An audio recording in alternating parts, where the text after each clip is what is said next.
All right, so chapter 16 for BSC 2010C.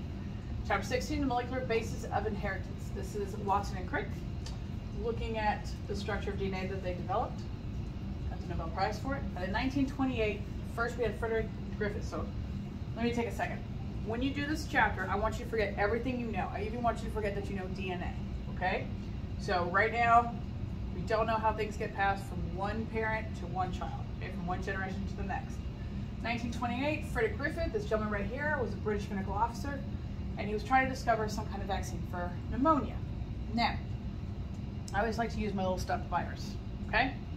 So a virus, all you've got right here is a capsule, feet to attach, and then inside the capsule is your DNA. Okay, well, got bacteria here, but it's the same concept. So see how it's nice and smooth? Same idea.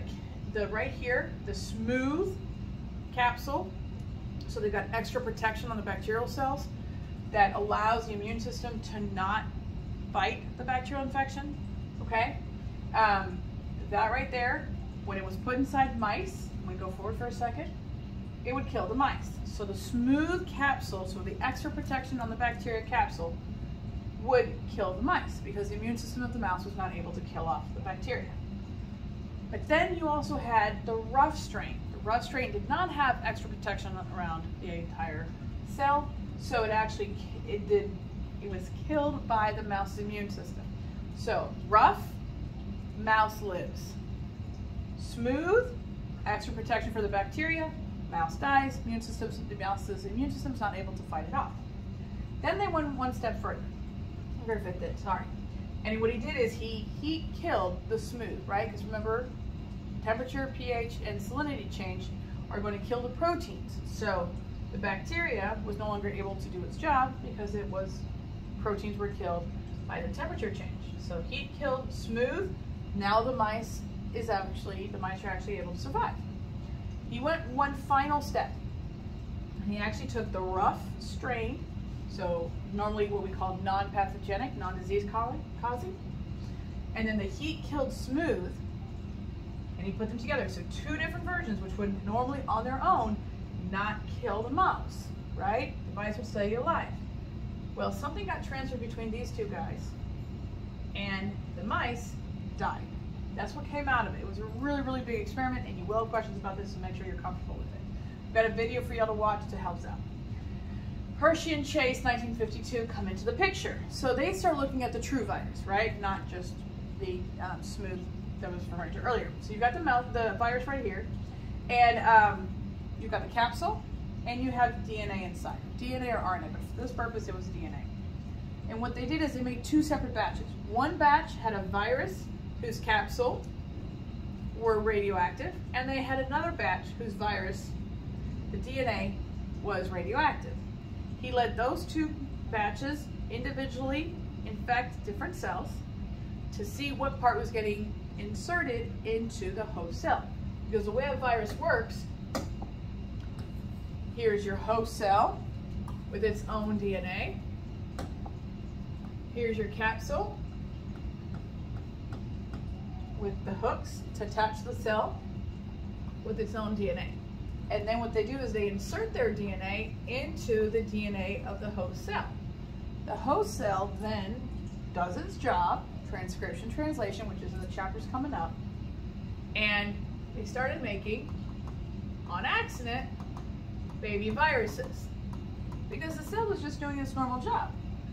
And eventually you have so many baby viruses that boom, the cell membrane blows up, releases all of these baby viruses.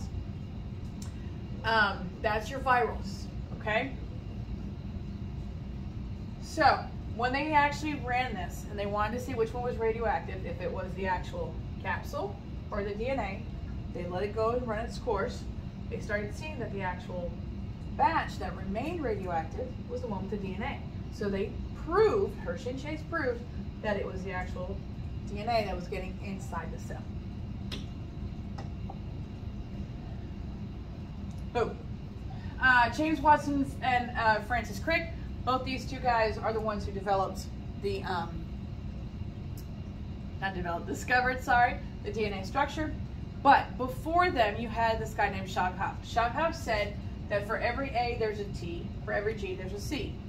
For every adenine, there's a thymine. We'll talk about nitrogenous bases. And for every guanine, there's a cytosine. Again, nitrogenous bases. Your adenines. Oh, that is horrible drawing. Hang on. Your adenine and your guanine are what we call purines. They have 2 carbon rings. Your cytosine and your thymine, and eventually uracil, are your pyrimidines. And these guys only have 1 carbon ring. So I always say, short name, longer base, long name, shorter base. They have to offset it. So, Shaghav's the one who figured it out. So, if there's 20% adenine, there's 20% thymine. 20 and 20 is 40. Out of 100%, that means we got 60% left here, so each one has to be 30%. That would be something I would be very familiar with, FYI.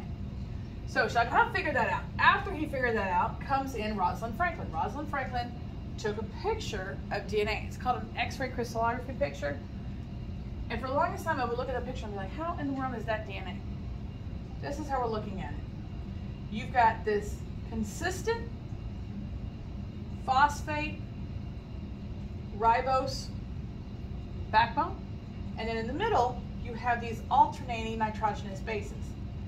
Now, we know for a fact she took this picture. We know for a fact Watson and Crick got the picture. What we don't know, and we know for a fact that Watson and Crick got the picture without her permission. We just don't know how they got her picture. And we know that thanks to her picture, they were able to figure out the structure of DNA. Now, they might not be able to come up with it on their own, but let's just say for the very minimum, that gave them a significant boost at her expense because she was never recognized for it until much later. Our 2 strands of DNA, as we've talked before, are anti-parallel. This goes from 5' to 3'. This goes from 5' to 3'. If you remember, we're referring to the location of the carbon around this carbon ring. This right here is your oxygen. That's why it doesn't count. And the way it's done in organic chemistry is you label them in a clockwise manner going away from the non-carbon element. So, carbon 1, carbon 2, carbon 3, carbon 4, carbon 5. So 5', we start at the top and we go this way. Remember, I said in biology, you follow the alphabet, but you're going to go the opposite direction of the number line. In 5 to 3. I kind of think of it as like a 2-lane road going in opposite directions. So we have to have a purine that pairs up pyrimidine. That way they're 3 carbon rings wide. Otherwise, you would have an inconsistent width of your DNA, and that would make it to be very unstable. So that's why A goes to T and G goes to C. Why is DNA replication so important? Because you have to copy that DNA before you can go to mitosis, and you definitely have to copy it before you can go into meiosis, right? So the manner in which we make these copies is quite interesting, and that's what I'm going to go into with you. But before we do that, if you look at your bacterial DNA, remember bacteria are prokaryotic, a circle, right? O. Their DNA is circular. It's still a double helix. It's just a double helix in a circle. In your eukaryotic DNA, it's linear. It's still double helix, but it's just a long line. So these guys, they start off with a replication bubble at the top of the prokaryotes, at the top of the circular DNA, and they go in both directions, and they meet back up at the bottom. But eukaryotes, their DNA is so long, they have hundreds and thousands even of replication bubbles on one chromosome. Replication 4.